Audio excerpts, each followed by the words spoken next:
Weighted video about why I test my ketones instead of my blood sugars. Listen to me talk about insulin resistance, you'll understand that your blood sugars don't go up or show up as your A1C being high until you've had insulin resistance for a long time.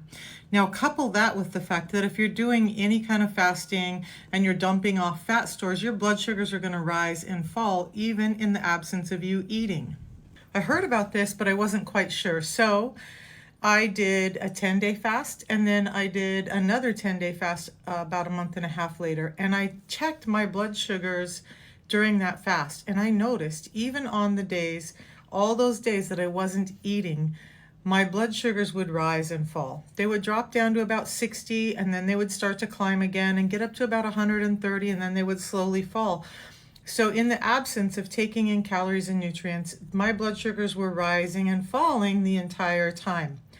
That's because that's a natural process of autophagy and fasting. In this fasted time, your body is releasing stored energy, which shows up in your blood as glucose.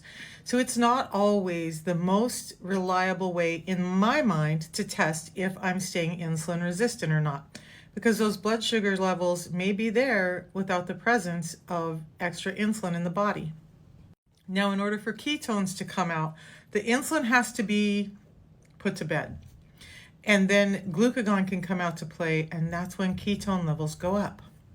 So when I want to check to see if something is kicking me out of a fasted state, I check my ketones before and about an hour after I ingest whatever it is. If my ketone levels start to fall, to me, that means insulin is coming back out and it's driving those ketone levels down as those scales are tipping. But if the ketones are not going down and they're staying where they are or they're going up, then again, in my mind, I understand that I'm staying more insulin sensitive. Glucagon is out, it's doing its job. We're in a good fasted state. So I've tested the drinks, the tea, the matcha, the fiber even in a fasted state to see what it does to my ketones. And that's where I get the information that the tea doesn't break my fast. That and the scientists who created it will say the same thing. Kind of a quick and dirty, but I hope it helped explain why I check my ketones more than my blood sugar at this